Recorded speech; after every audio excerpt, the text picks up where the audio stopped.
I hid inside a Billionaire Alpha's private jet because being arrested for trespassing seemed safer than letting my obsessed ex find me. At least, that was what I believed when I crossed the storm-soaked runway, climbed the aircraft stairs, and squeezed myself behind the rear cabin seats. I thought security discovering me would be the worst possible outcome. I was wrong. The jet belonged to Sloane Vera, the most feared woman in private aviation. Before that night ended, she would stand between me and the woman who had turned my life into a locked room and say, "No one takes her from me."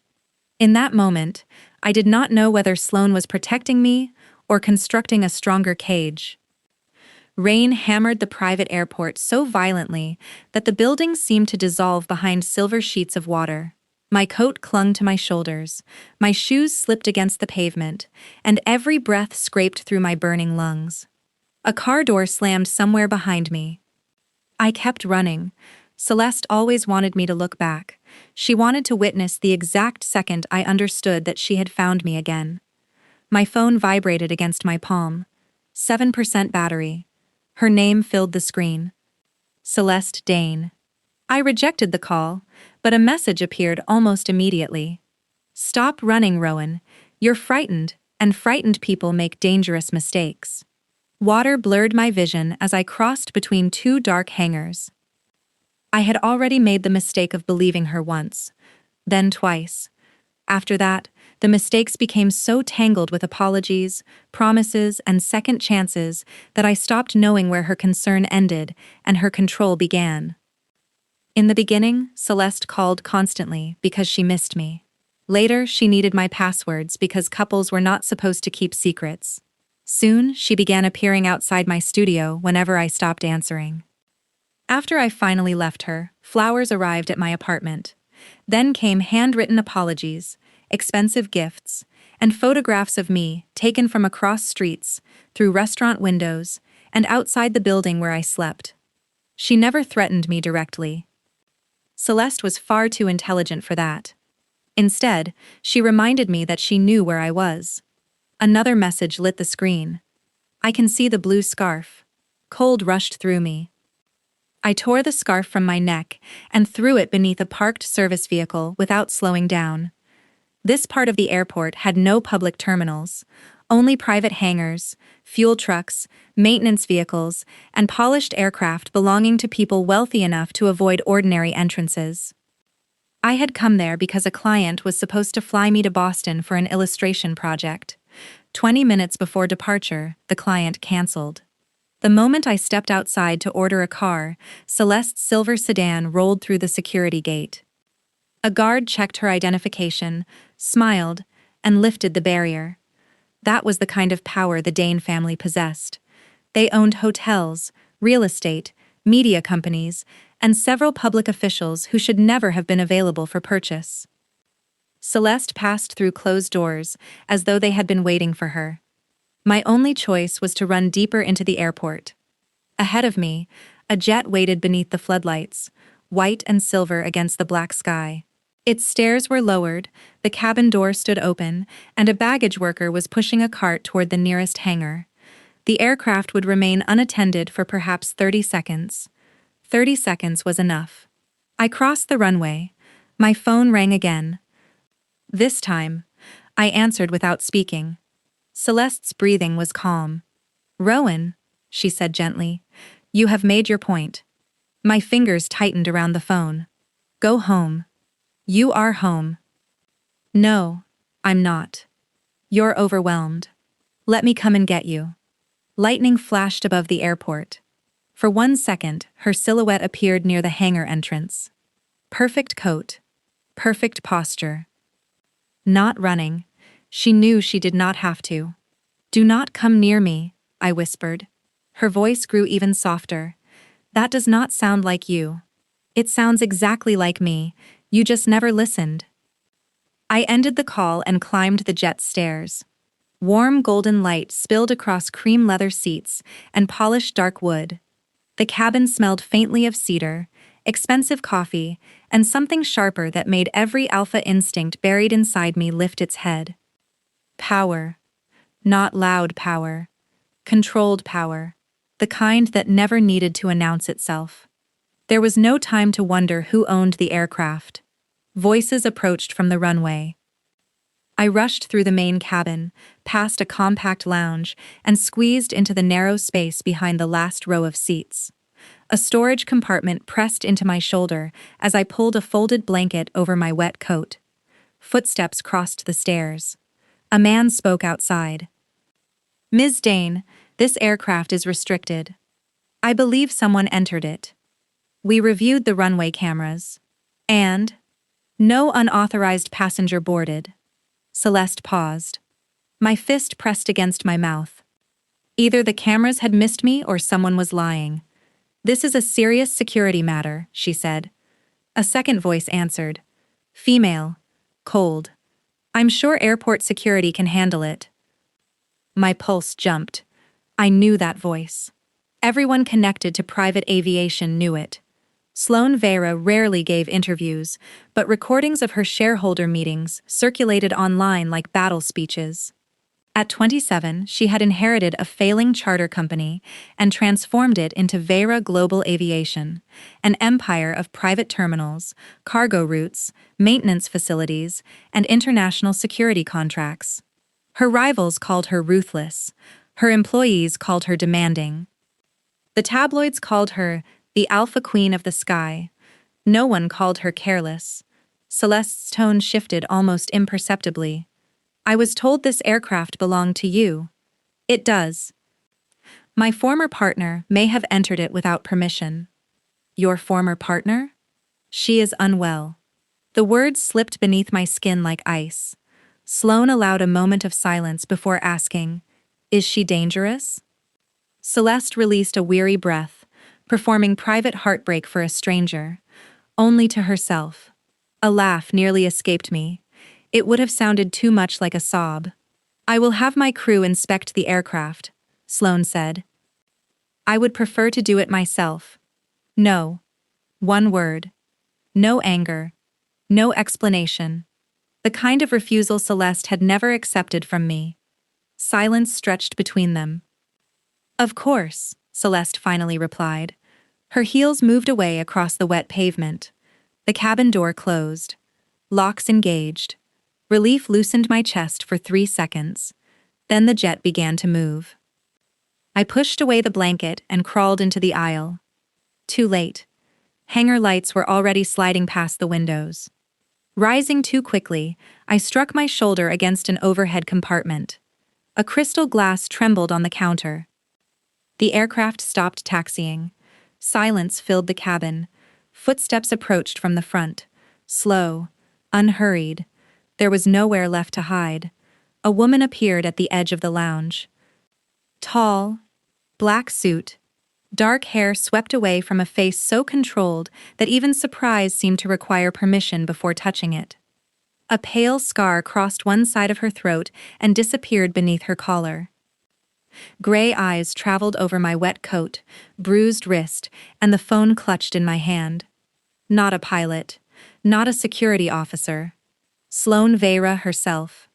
She studied me for a long moment. "Explain." My mouth opened, but no sound came out. One eyebrow lifted. I was being followed. By Celeste Dane. "Yes. You entered my aircraft." "Yes." "You concealed yourself." "Yes." "And you remained silent while she stood outside." "Yes." Sloane glanced toward the cabin door. "Do you usually answer questions with one word?" "Only when the person asking looks capable of having me dropped over international waters." The smallest change touched her mouth. Not a smile. Almost. "We have not left the ground." That is reassuring for the next 30 seconds. A man in a charcoal uniform appeared behind her. "Ms. Vera?" Sloane never looked away from me. "Cancel takeoff. We have a departure slot." "I am aware. The storm window closes in 12 minutes. Then use those minutes efficiently." He nodded and disappeared. Sloane stepped farther into the cabin. Every muscle in my body tightened. She stopped immediately. Her attention dropped to my hands. "You expect me to touch you?" It was not a question. I don't know what you're going to do. That is different. Keeping several feet between us, she turned one palm upward. Place your phone on the table. No. Her gaze sharpened. It may contain tracking software. It contains my entire life. Then you should be particularly interested in learning who else can access it. I stared at her. Sloane waited. She did not repeat the command or move closer. Eventually, I crossed to the table and placed the phone on the polished surface. She left it untouched. May my security director examine it? The question unsettled me more than another order would have. Yes. Sloane nodded once. A woman carrying a slim laptop entered with the man from before. This is Mara Chen, Sloane said. She supervises digital security for my company. Mara observed the soaked stranger standing inside her employer's aircraft without displaying any surprise. Do you know the device password? She asked. Yes. Enter it yourself. She placed a cable beside the phone and turned the screen toward me. Once I unlocked it, messages flooded across the display. 43 missed calls. 26 texts. 3 emails. A location sharing request. Then a new message appeared. She can fly you anywhere. I'll still find you. Sloane read the words over my shoulder. Something in her expression became still. More still than before. Mara's fingers moved rapidly across the keyboard. This device has been compromised. My stomach dropped. How? A hidden administrative profile has access to your location, microphone, photographs, cloud storage, and connected accounts. No, I reset everything after I left her. Did Celeste ever have physical access to this phone? We lived together. For how long? 3 years. Mara looked at Sloane. Celeste had not guessed where I was. She had watched me come there. She had probably listened to my conversation with the cancelled client. Perhaps she had heard every frightened breath while I ran, my arms wrapped around my body. Remove it. I can, Mara said, but I need to isolate the device first. There may be additional programs. Do it, Sloane ordered. My head snapped toward her. She noticed. Of course she did. Sloane corrected herself. Would you like Mara to remove it? Yes. Mara disconnected the phone from the airport network and resumed working. Crossing to a cabinet, Sloane poured water into a glass and placed it on the table without approaching me. Drink. I looked at her. Was that an order? Yes. You are not very good at asking. I have had little professional need for it. Well, practice. Mara coughed into her fist. Sloane narrowed her eyes before pushing the glass several inches closer. Please drink the water. I picked it up. That sounded painful. It was. Outside, the jet remained motionless while the storm shook the windows. Sloane spoke quietly with the pilot. Airport vehicles surrounded the aircraft, and security personnel began examining the runway and nearby hangars. She never boasted about her authority. She made a few calls, and the entire airport changed shape around her. Gates closed. Camera feeds were copied. The silver sedan was prevented from leaving. Celeste was escorted into a private waiting room, where she immediately began contacting attorneys. Within 10 minutes, Mara discovered another problem. There is an encrypted archive connected to her cloud account. I lowered the glass. What archive? It was created 14 months ago. The files are fragmented and disguised as image backups. I'm an illustrator. I have thousands of image backups. That is probably why your account was selected. Selected by whom? We do not know yet. Sloane's attention moved toward the rain-streaked window. Can Celeste access it remotely? Possibly. The tracking profile contains commands linked to the same encryption system. None of it made sense. What happens now? I asked. We leave. I glanced at the door. And Celeste? She remains here. You cannot trap her inside an airport.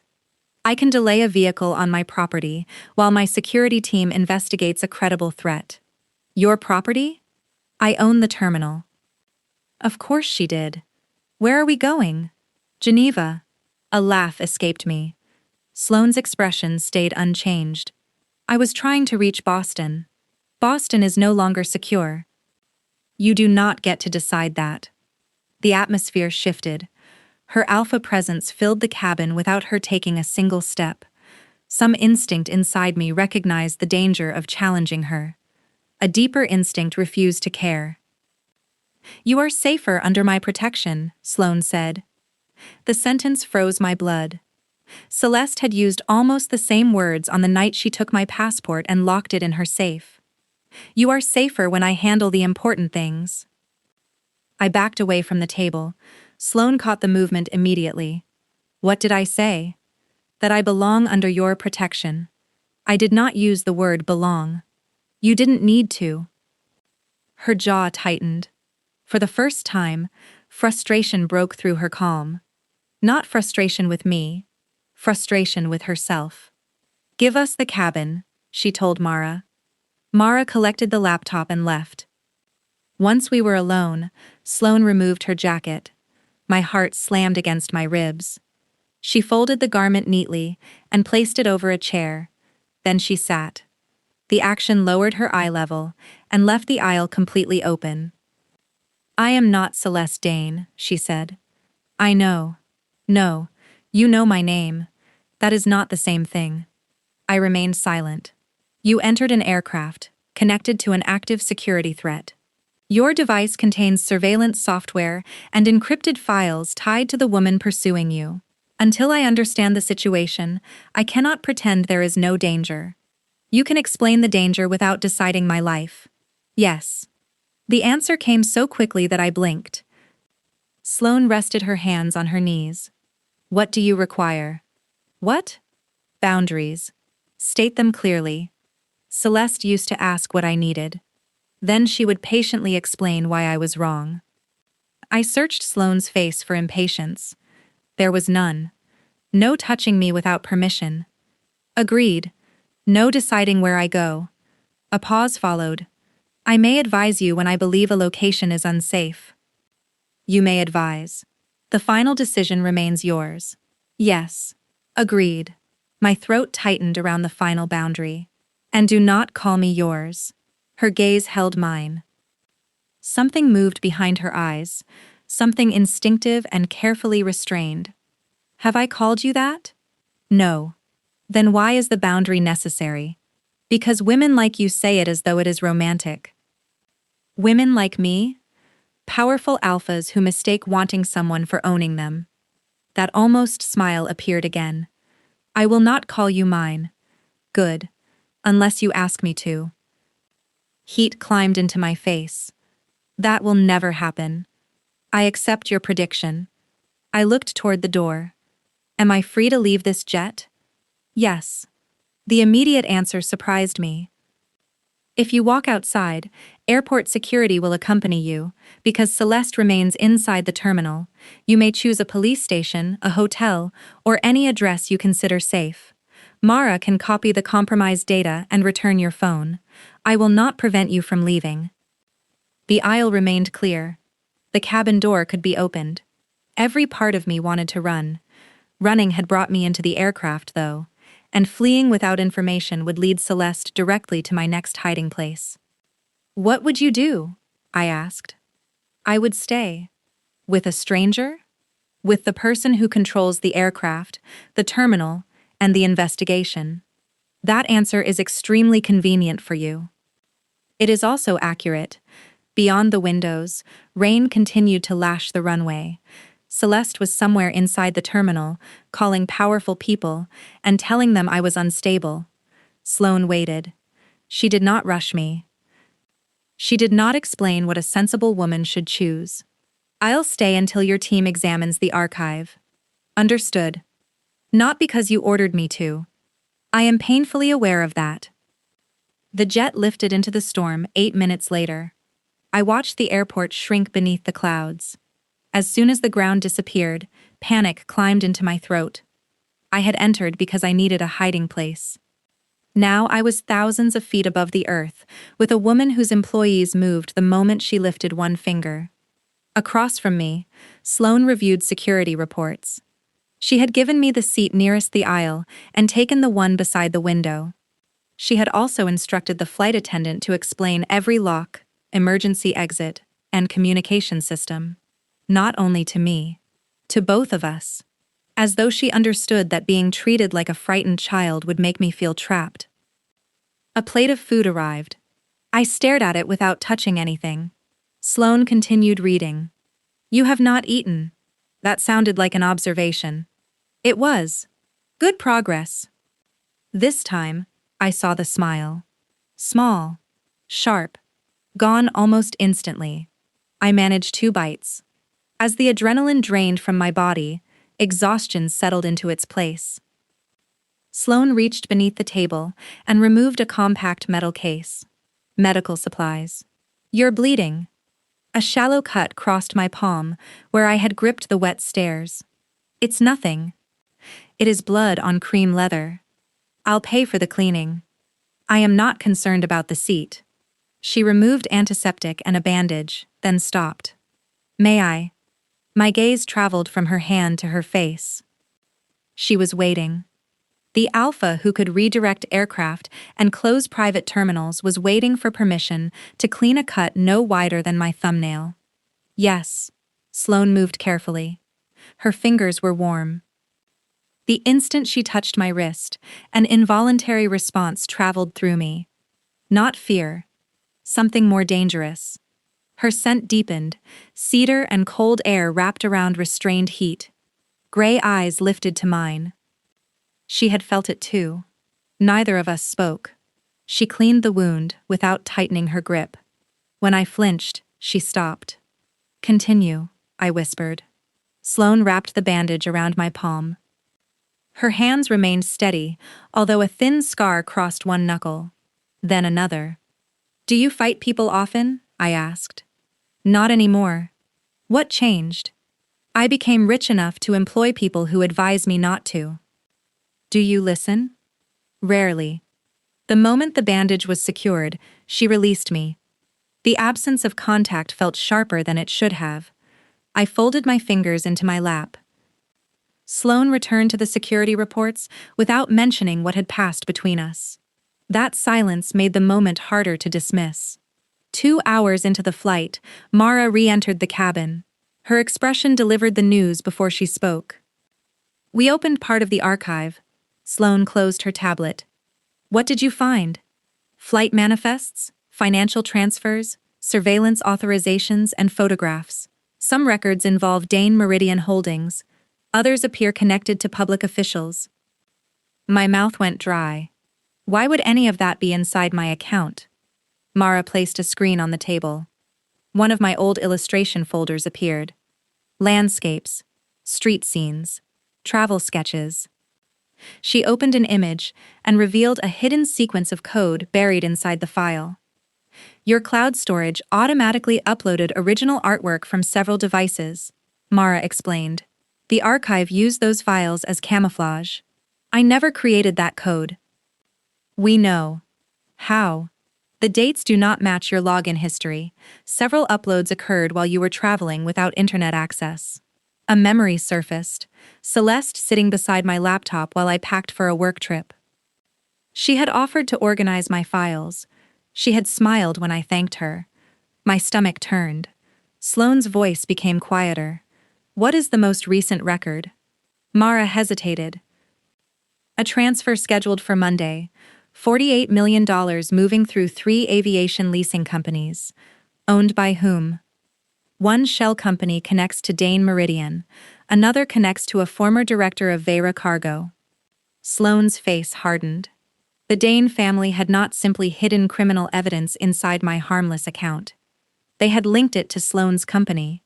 Perhaps they expected the archive to be discovered eventually. Perhaps their intention was to make it appear that Vera Global Aviation had participated. I looked at her. "You think I brought this onto your jet deliberately?" "No. You should." "Why?" "Because that would be the intelligent possibility. It is one possibility." "What makes you believe it's wrong?" Sloane leaned back. "You selected the first open aircraft while running through a storm. You hit your shoulder while hiding, left water across the cabin floor, and nearly fainted when Mara described the surveillance software. That could have been an act. It would have been a terrible one. Despite everything, I laughed. Mara looked relieved. Sloane looked almost pleased. Then Mara opened a document carrying the Dane family crest. My laughter vanished. This is a list of compromised individuals, she said. Judges, regulators, business executives, and airport security personnel. One name was immediately familiar: the guard who had allowed Celeste through the gate. A monthly payment appeared beneath it. Money. Influence. Evidence. Celeste had not entered the airport through luck. She had used a system her family had purchased. Mara continued scrolling. Photographs showed officials entering hotel rooms. Recordings captured private meetings. There were copies of passports, threat assessments, and flight plans documenting unregistered passengers transported across borders aboard private aircraft. My fingers closed around the edge of the table. Sloane noticed my breathing change, but made no attempt to touch me. Rowan, look at me. I raised my eyes. Name 5 things you can see. What? 5 things. The table. 4 more. The window, your ring, Mara's laptop, my bandage. Now 4 things you can feel. The seat, my shoes, the air, my coat. 3 things you can hear. The engines, Mara typing, your voice. My pulse gradually steadied. Where did you learn that? I asked. Sloane's attention shifted briefly toward the scar on her throat. Experience. Before I tell you what her team discovered next, ask yourself one question. Would you have trusted the Billionaire Alpha for one night, or would you have escaped the moment the jet landed? I believed I already knew my answer. Then Mara opened a private message exchange between Celeste and her father. The first messages concerned money. The next discussed government contracts. Farther down the screen, my name appeared. Celeste had written that I was becoming difficult. Her father asked whether I understood what had been stored in my account. Not yet, Celeste replied. She thinks the folder is an automatic backup. Keep her close until the transfer is complete, her father answered. My chest hollowed out. I read the sentence again. Keep her close. All the flowers. All the apologies. All the nights Celeste claimed she could not live without me. Some of it might have been obsession. Some of it had been business. My account was useful. My trust was useful. My love had been useful. Sloane closed the screen. I immediately reached for it. Open it. You have seen enough for this moment. That is not your decision. Her gaze met mine. Then she reopened the conversation. The next exchange hurt even more. Celeste had warned her father that I was planning to leave. He ordered her to retrieve the encryption key first. Rowan will come back, Celeste had replied. She always does. The words blurred. She thought I was weak. Sloane remained silent. She knew I would forgive her. She believed she could train you to doubt yourself. That is the same thing. No. Her voice sharpened. Weakness is an inability to resist. What she created was confusion. She rewarded obedience, punished distance, and called the pattern love. I studied her face. You sound certain. I am. Why? The engines hummed around us. Mara gathered her equipment and quietly left the cabin. Sloane watched the closed door for several seconds. My father was an alpha who believed protecting his family gave him the right to control it. The admission was so unexpected that I forgot to breathe. He monitored every call my mother made, she continued. He selected her friends, approved her clothes, and decided which rooms she could enter during business events. Whenever she objected, he reminded her how dangerous the world was. What happened? She left. Did he allow her to? No. The scar on Sloane's throat suddenly looked less like the result of a business accident. She escaped anyway, Sloane said. I helped her. How old were you? 17. My attention dropped to her scarred hands. The calmness. The need to control every danger before it could touch someone. Perhaps Sloane had built an empire because power had once been the only language her father understood. That does not make you like him, I said. No, but it means I understand how easily protection becomes an excuse. The plane began descending through the clouds. City lights appeared below us. They did not belong to Geneva. I leaned toward the window. Where are we? New York. You changed the destination. Yes. Without asking me. The archive implicates European officials and several international terminals. My team advised against crossing borders. You still should have asked. Yes. No defense. No excuse. Only acknowledgement. It disarmed me. Sloane unlocked her tablet and placed it in front of me. 4 options appeared on the screen. My penthouse has private security and a secure communications system. A hotel near the Federal Building uses an independent protection team. Mara can arrange a private residence under any name you select, or you may leave with an attorney and a security company unaffiliated with me. I read the list twice. You prepared choices. I corrected my mistake. What do you want me to choose? That is irrelevant. No, it isn't. Her jaw shifted. She did not enjoy being examined. Good. For too long, I had been the only person in a relationship forced to explain every decision. What do you want? I asked again.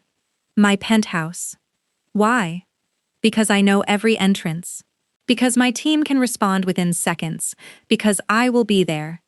And because you like control. Yes. The honesty stirred something warm and cautious inside me.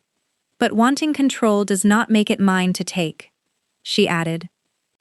I chose the penthouse, not because it belonged to her, because it had 3 exits, a private guest suite, and an elevator I could access without asking anyone's permission. Sloane had to explain each detail before I agreed.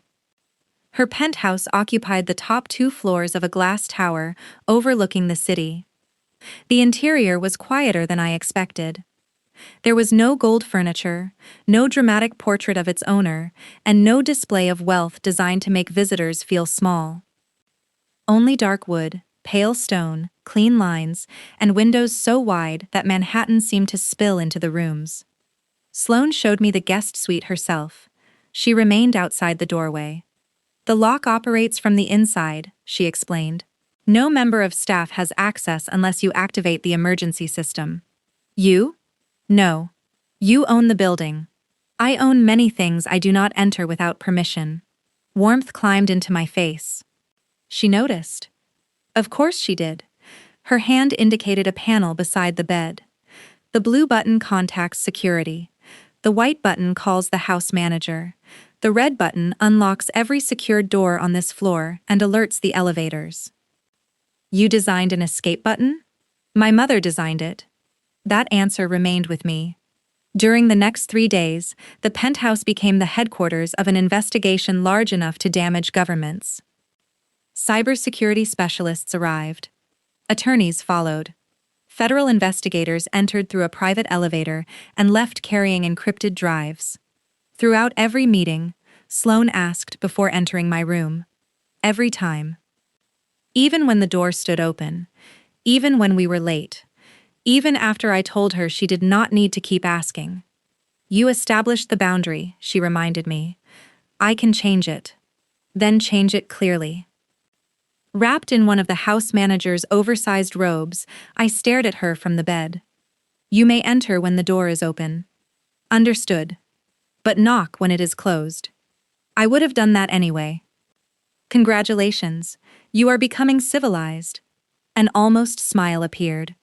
On the 4th morning, I found her in the kitchen preparing coffee, not instructing someone else to make it, actually standing in front of the machine herself. The sight felt strangely intimate. Sloane wore a white shirt with the sleeves rolled to her elbows, revealing more scars along her forearms. You're awake, she said. Another successful observation. She poured a second cup. May I ask you something personal? You usually do. Why did you remain with her? Anger should have come first. Instead, I watched steam curl above the coffee. Because the beginning was beautiful. Sloane waited. Celeste remembered everything. The names of my clients, the stories behind my drawings, the tea I ordered whenever I felt anxious. She made me feel completely seen. And later, being seen became being watched. Sloane placed the cup in front of me. She apologized well, I continued. She cried. She promised therapy. She blamed her instincts and said alphas protected what they loved. Instinct is not permission. I understand that now.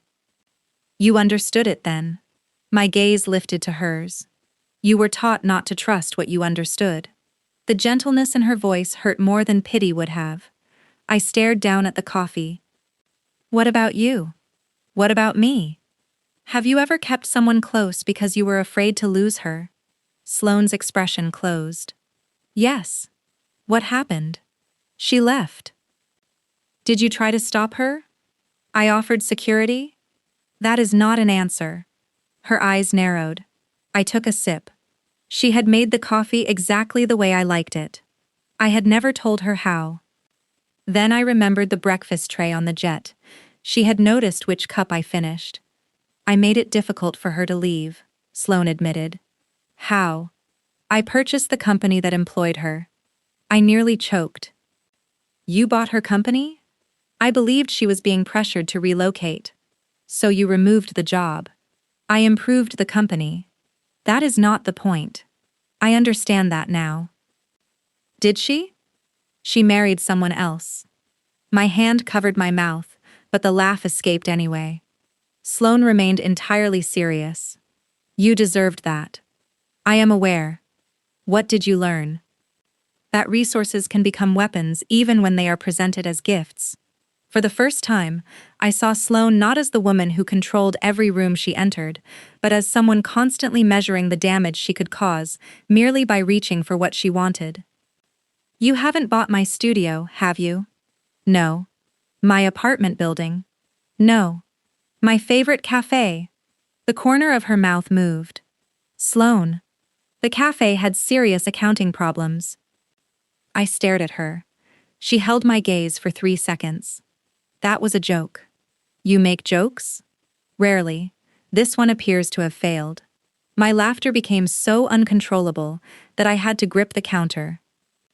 Sloane watched me with an expression that softened by degrees. Not for the employees who lowered their voices when she entered. Not for the executives who feared disappointing her. Only for me. That frightened me almost as much as it pleased me. The investigation revealed that Celeste's father, Adrian Dane, had used private aircraft to move undeclared money and influential passengers for years. Officials who resisted him were blackmailed. Employees who threatened to speak lost their careers. When one of Sloane's cargo directors discovered suspicious flight records, the Danes bribed him and planted evidence inside Vera systems. My account had served as their external backup. Celeste kept me close, partly because she wanted me. Partly because she needed access. Most of all, she could not tolerate the idea that I had chosen a life beyond her reach. Investigators possessed copies of the archive, but copies alone were insufficient. The most damaging files required an original encryption key. Celeste had it. We needed to make her reveal it. The plan was mine. Sloane hated it immediately. No. We stood inside her office while rain traveled across the city windows. My arms folded across my chest. You do not get to say no. I am allowed to say it. You are allowed to ignore me. I intend to. Celeste has demonstrated escalating behavior. Putting you in front of her is unnecessary. She will not expose the key for anyone else. Investigators can pressure her. She has attorneys, political protection, and enough money to delay them for years, but she believes I still possess the original archive. Sloane's eyes darkened. You want to let her approach you? I want her to believe she is approaching me. No. I stepped closer. You have said it twice. It is still not your decision. Her alpha scent sharpened. The room seemed to narrow around us. Then she closed her eyes. 1 breath. 2. When her eyes opened, the pressure had receded. What conditions would make the plan acceptable? I asked. None. That is not useful. You are not a security operation. I am the person she targeted. That does not make you expendable. It makes me involved. Sloane's hands tightened at her sides. I could see the instinct inside her. Hide me. Guard me. Remove every danger before it reached me. More importantly, I saw her refusing to obey that instinct. What is the plan? She asked. A luxury aviation gala was scheduled for Saturday inside Vera's largest private hangar. Political leaders would attend, chief executives, celebrities, foreign investors. Cameras would follow Sloane from the moment she arrived. The Danes had already been invited before the investigation began. We would allow Celeste to hear that the original archive had been copied onto a physical drive and stored inside Sloane's private jet. A false drive would be planted. Investigators would monitor every entrance. I would attend beside Sloane, not as a frightened witness, but as myself. Rowan Hart, travel illustrator, independent professional. The woman Celeste still believed she owned. Sloane proposed 7 security conditions. I rejected 3. We negotiated the others. There would be no concealed weapon on me, because I did not know how to use one. 2 exits would remain within 10 seconds of my location. Mara would maintain constant communication through an earpiece. Sloane would intervene only if I used the emergency word. What word? She asked. I considered choosing something dignified. Then I remembered how intimidating she looked while discussing security formations. Pineapple. Sloane stared at me. That is not an emergency word. It is now. Choose something less ridiculous. You promised I would lead. You are abusing the privilege. Pineapple. Silence stretched between us. Fine. On the night of the gala, the hangar looked like a palace built for machines. Silver aircraft gleamed beneath suspended lights. Music drifted between champagne towers and glass sculptures. Cameras flashed as guests crossed the black carpet. I waited inside a private entrance, wearing a dark blue dress I had selected and purchased with my own money. Sloane stood beside me in a black evening suit. She had not told me what to wear. No stylist had been sent into my room. When I stepped from the elevator, she had simply looked at me and forgotten how to speak for nearly 5 seconds. I treasured every one of them. Now her attention remained fixed on the crowd beyond the doorway. You may still leave. So may you. This is my event. And this is my plan. She turned toward me. I dislike your confidence. No, you don't. No, she admitted. I dislike that it gives me no argument. We stepped onto the carpet. The noise doubled. Reporters called Sloane's name. Then they called mine. One journalist asked whether I was Sloane Vera's newest companion. Sloane stopped. Every camera turned toward us. This is Rowan Hart, she said. She is an independent artist whose work has appeared in international travel publications. She is attending as my guest and professional collaborator. Not my woman. Not someone under my protection. Not mine. Rowan Hart. I looked at her. Sloane extended one hand but did not touch me. Her palm hovered near my back. Waiting. I nodded. Only then did she place her hand against me. The contact was light. Heat still traveled along my spine. Together, we entered the hangar. Nothing happened during the first hour. I spoke with editors and museum representatives. Sloane introduced me to the director of an international aviation project. She never mentioned that I had hidden in her jet. Reflections in the aircraft windows revealed her security team moving through the crowd. Mara's voice murmured inside my earpiece. Celeste has entered the east corridor. My breathing changed. Sloane felt it beneath her hand and removed her touch immediately. Do you want to leave? No. Do you want me closer? Yes. One word. A choice. She moved beside me until our shoulders nearly touched. Celeste appeared across the hangar. She wore white. Of course she did. Her posture was calm, elegant, and heartbreakingly fragile enough to convince a stranger that I had abandoned her at the altar. 2 attorneys accompanied her. Her father followed behind them. Adrian Dane looked toward Sloane. Sloane returned the look. No expression, no greeting. A war conducted entirely through eye contact. Celeste's attention found me. Softness vanished from her face for a heartbeat.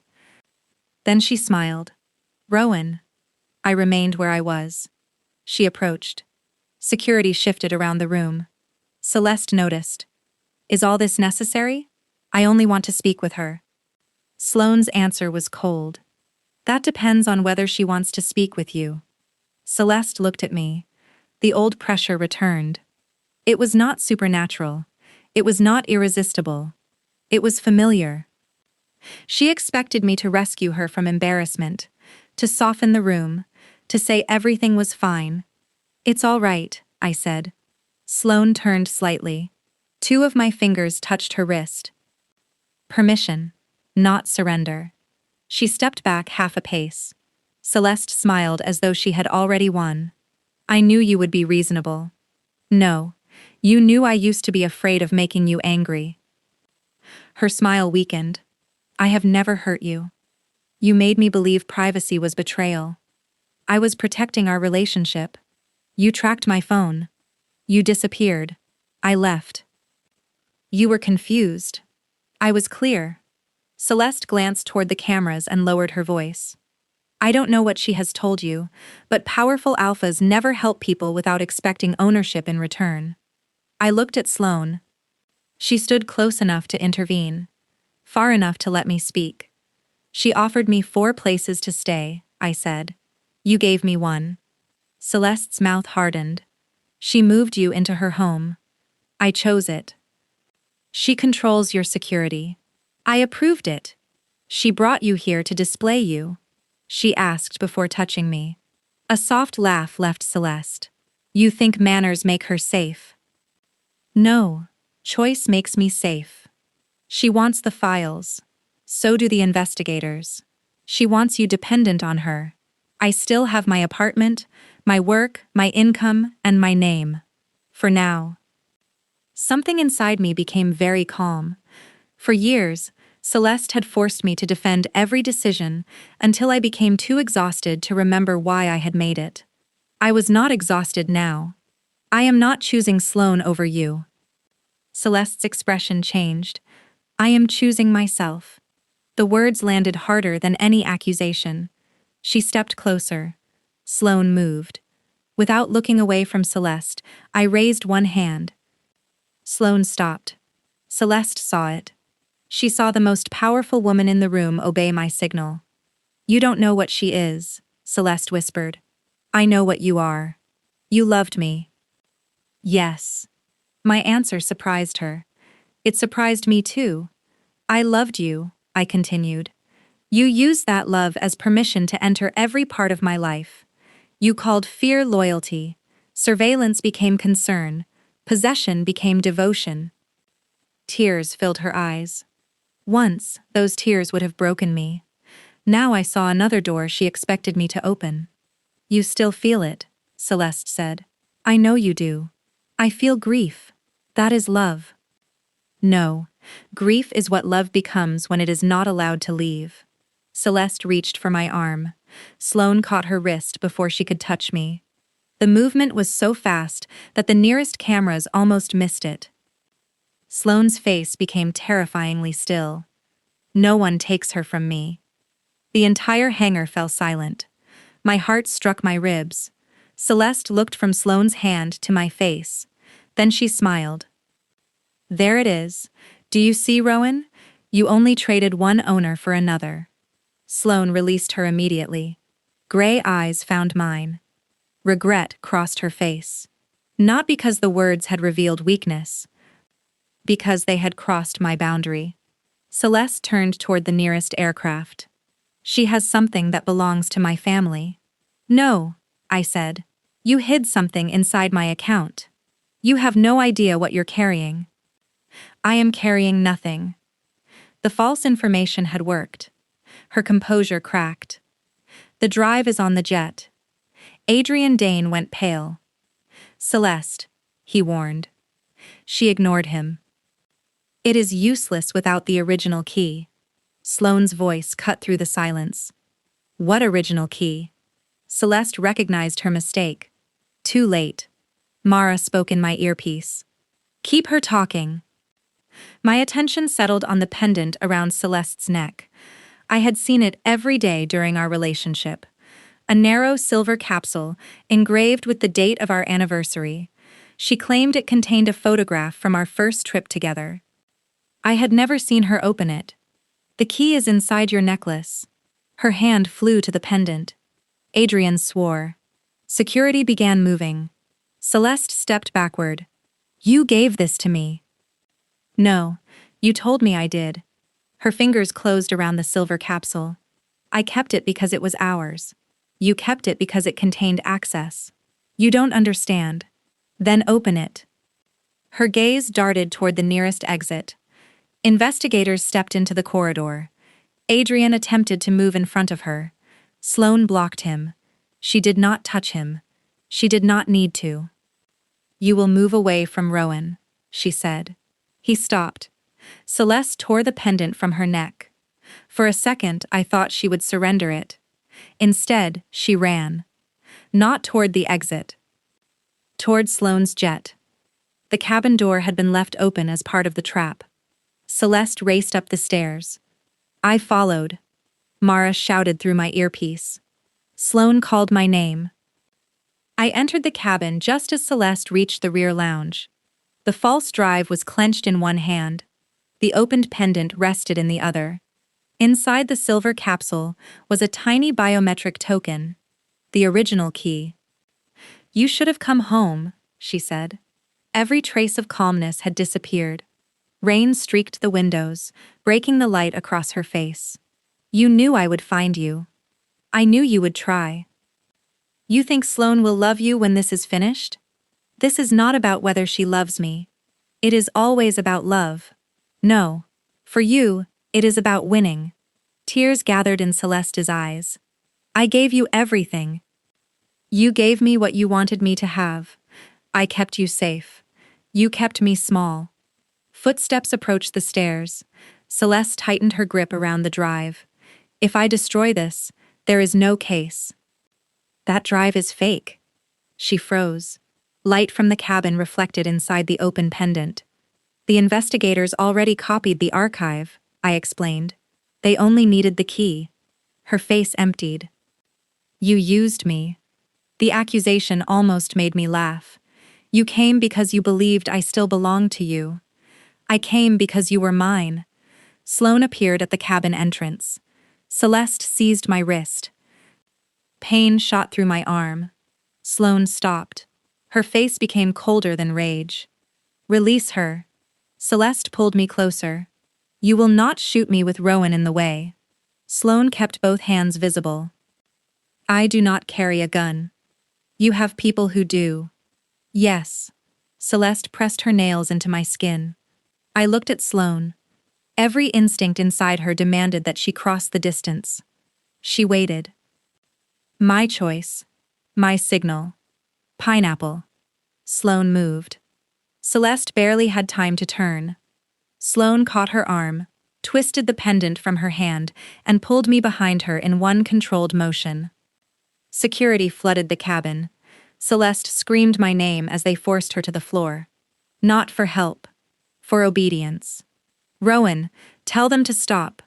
I stood beside Sloane, shaking. Rowan, look at me. I did. Tears covered Celeste's face. She looked terrified. Human. For one dangerous second, memory pulled at me. The woman who danced with me in a tiny kitchen. The woman who once drove 4 hours to bring me soup when I was sick. The woman who held my face and promised I would never feel alone again. Then I remembered the cameras, the tracking software, the messages to her father. Keep her close. She is frightened, I told the investigators. Celeste nodded desperately. So make sure she has an attorney. Make sure she understands every charge, and never let her near me again. Her face collapsed. They took her away. Adrian Dane was arrested inside the hangar. Two officials who tried to escape through a service corridor were detained moments later. The pendant contained the original key. The key authenticated the archive. That archive connected the payments, flights, surveillance, and blackmail to the Dane network. For the first time in years, Celeste could not call anyone powerful enough to open the door. After the investigators left, my body stopped pretending it was strong. My knees gave way. Sloane caught herself before she caught me. Her arms hovered around my body. "May I hold you?" I nodded. She remained motionless. "Say it." "Yes." Sloane pulled me against her. The moment my face touched her shoulder, everything broke. The chase, the messages, the realization that Celeste had mixed real affection with calculated control until I could no longer separate them. I cried against Sloane's jacket. She held me without tightening her grip. Whenever I shifted, her arms loosened. Whenever I moved closer, they closed again. Nothing taken. Everything answered. "I crossed your boundary," she said quietly. "I knew which one. No one takes her from me. You did. I am sorry. You were trying to protect me. That does not make the words acceptable." I leaned back enough to see her face. "What did you mean?" Sloane glanced toward the open cabin door. "I meant that no one would force you to go anywhere. That is not what you said." "No." Her thumb moved toward my cheek, then stopped before touching. I closed the distance myself. She brushed away one of my tears. "What should you have said?" I asked. Her eyes held mine. "No one takes your choices from you. Not Celeste, not her family, not even me." My chest tightened. "You wanted to call me yours." "Yes." The answer was barely audible. "Why?" "Because every instinct I possess reacts when you enter a room. I know the sound of your footsteps. I can identify your scent inside a crowded hangar. When you are afraid, something inside me wants to remove every threat from the world." That sounds intense. It is inconvenient. A smile almost reached my mouth. Sloane continued. "But wanting to protect you does not create ownership. Wanting you does not create consent. I am not ready. I know. You do not know how long it might take. I know that too. What if I never become ready?" Pain moved across her face. She allowed me to see it. "Then I will respect your answer." 3 weeks later, I returned to my apartment. Sloane did not argue. She sent a security assessment because I requested one. The locks were replaced by a company I approved. She offered to purchase the building. I said no. She looked genuinely disappointed. I went back to work. Enough rumors had spread that several clients asked questions, but the museum director Sloane introduced me to, hired me to illustrate an international aviation exhibit. I accepted because I wanted the project. Not because Sloane had arranged it. I checked. Twice. My income remained mine. My apartment remained mine. Slowly, my life began to feel like a place I lived rather than a perimeter I defended. Celeste eventually accepted a plea agreement after her father attempted to blame everything on her. She provided records that exposed 3 more officials and 2 members of airport security. I did not visit her. I never answered the letters she sent through her attorney. Eventually, the letters stopped. Sloane and I began seeing each other twice a week, then 3 times. Sometimes we met at her penthouse. Sometimes she came to my apartment, where she looked absurdly large beside my tiny kitchen table. She always knocked, even when the door was open. She asked before touching me, even after I began reaching for her first. Commands gradually became questions. I learned that accepting help did not require surrendering my independence. 6 months after the night at the airport, Sloane invited me to inspect the aircraft that would carry my exhibit across Europe. The same white and silver jet waited beneath the terminal lights when I arrived. Its stairs were lowered. The cabin door stood open. I stopped on the runway. Sloane waited at the top of the stairs. For the first time since I had known her, she looked nervous. Not shareholder meeting nervous. Not international investigation nervous. Truly nervous. What did you do? I asked. Nothing illegal. That is not comforting coming from a billionaire. She offered her hand.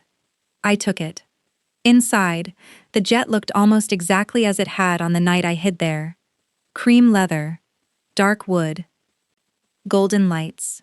One detail had changed. A framed illustration hung on the cabin wall. Mine. A storm-covered runway with a single open aircraft door shining through the darkness. You bought the original. Yes. I told the gallery not to sell that one. I purchased the gallery. I stared at her. Sloane remained completely serious. Then her mouth curved. That was also a joke. You practiced. Extensively.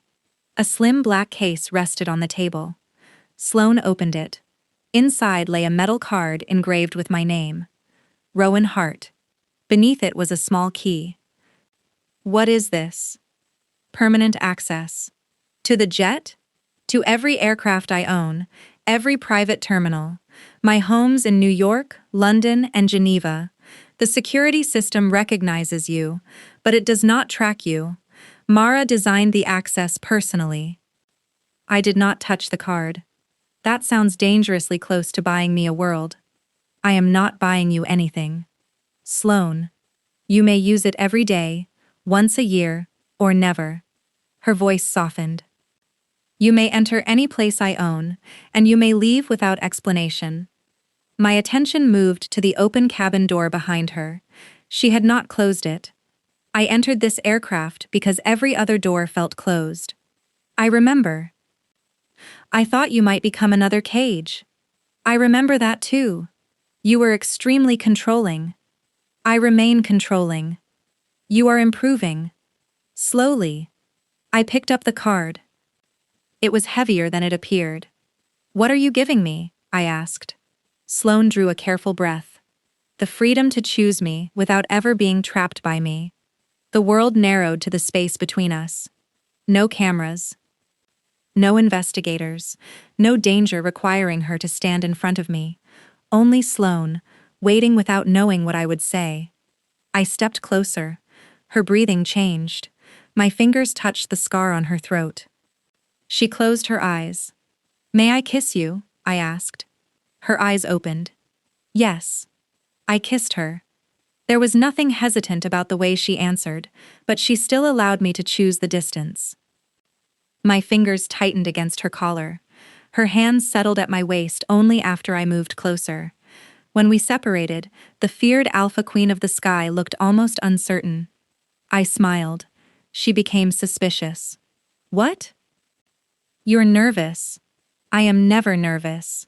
You once purchased an aviation company because someone moved away from you. That information was provided in confidence. My laughter filled the cabin. Sloane's expression softened. Then she looked at the card in my hand. There is one more question. I knew the private jet was too dramatic for a simple access pass. Her eyes held mine. May I call you mine now? I allowed the silence to stretch. Not because I was afraid, because choice deserved to be felt. Then I placed the card inside the case and closed it. Only if I get to call you mine too. Something fierce and tender moved across her face. Agreed. Ask properly. The billionaire alpha who could ground fleets, close airports, and terrify entire rooms lowered her voice. Rowan, may I be yours? Yes. Her forehead rested against mine. And may I call you mine? I smiled. Yes, Sloane. She kissed me again, while the cabin door remained open behind us. I had entered that jet because I was running from a woman who believed love meant never letting go. I stayed because Sloane taught me that real protection did not close every exit. It made sure I could see them. Real love did not remove my choices. It defended them. It did not demand that I remain. It made returning feel safe.